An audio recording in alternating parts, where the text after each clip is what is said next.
എനിക്കൊരല്പം സമാധാനം തരുമോ? ഞാൻ ഒന്ന് സ്വസ്ഥമായിട്ട് കുറച്ച് സമയം ഒന്ന് ഇരിക്കട്ടെ, എന്നെ ശല്യപ്പെടുത്താതെ കുറച്ച് സമയം മാറിപ്പോകൂ എന്ന് പങ്കാളിയിൽ നിന്ന് കേൾക്കേണ്ടി വരുന്ന അനുഭവങ്ങൾ പലർക്കും ഉണ്ടാവാറുണ്ട്. അപ്പോൾ സംസാരിച്ച് ചെല്ലുന്ന വ്യക്തിക്ക് ഒരു റിജക്ഷനാണ്, അവരെ അറ്റൻഡ് ചെയ്യുന്നില്ല എന്നുള്ളൊരു വിഷമമാണ്. എന്നാൽ സ്വസ്ഥമായിട്ടിരിക്കണം എന്ന് ആഗ്രഹിക്കുന്ന ആൾക്ക് അവരുടെ അവസ്ഥ മനസ്സിലാക്കാതെ അവരെ ശല്യപ്പെടുത്തുന്നല്ലോ എന്നുള്ളൊരു ദേഷ്യവുമാണ്. ഇവിടെ എന്താണ് പ്രധാനപ്പെട്ട ഫാക്ടർ എന്ന് ചോദിച്ചാൽ ഒരു പേഴ്സണൽ ബൗണ്ടറിയാണ്. എന്താണ് ഈ പേഴ്സണൽ ബൗണ്ടറി എന്ന് പറയുന്നത്? ഒരു ബൗണ്ടറി വെക്കുക എന്ന് പറഞ്ഞാൽ വ്യക്തിയിൽ നിന്ന് അകന്നു പോകുക എന്നുള്ളതല്ല.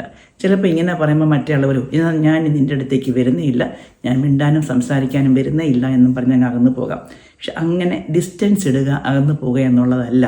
എന്നാൽ ആ വ്യക്തിത്വത്തെ മാനിച്ചുകൊണ്ട് അവർക്ക് കൊടുക്കുന്നൊരു സ്പേസിനെയാണ് പേഴ്സണൽ ബൗണ്ടറി എന്ന് പറയുന്നത്. ഉദാഹരണത്തിന്, ഒരു നല്ല ജോലി കഴിഞ്ഞ് ക്ഷീണിച്ച് വരികയാണ്, അല്ലെങ്കിൽ വീട്ടിലെ ജോലിയാവാം, ഒന്ന് ക്ഷീണിച്ചിരിക്കുന്ന ഒരു വ്യക്തിക്ക് ഒരല്പസമയം സ്വസ്ഥമായിട്ടൊന്ന് വിശ്രമിക്കണം, അവർക്കൊന്ന് റിലാക്സ് ചെയ്യണം.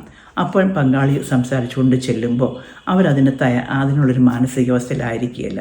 ഇവിടെ എന്താ ചെയ്യാൻ പറ്റുക എന്ന് ചോദിച്ചാൽ നമ്മൾക്ക് പറയാം, ഞാനൊന്ന് വിശ്രമിക്കുകയാണ്, എനിക്കൊരു അരമണിക്കൂർ സമയം വേണം, അതിനുശേഷം നമുക്ക് സംസാരിക്കാം എന്ന് മറ്റേയാളിനെ റെസ്പെക്റ്റ് ചെയ്തുകൊണ്ട് കരുതലോടുകൂടി പറയുക.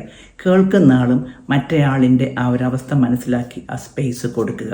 ഇതാണ് പേഴ്സണൽ ബൗണ്ടറി എന്ന് പറയുന്നത്.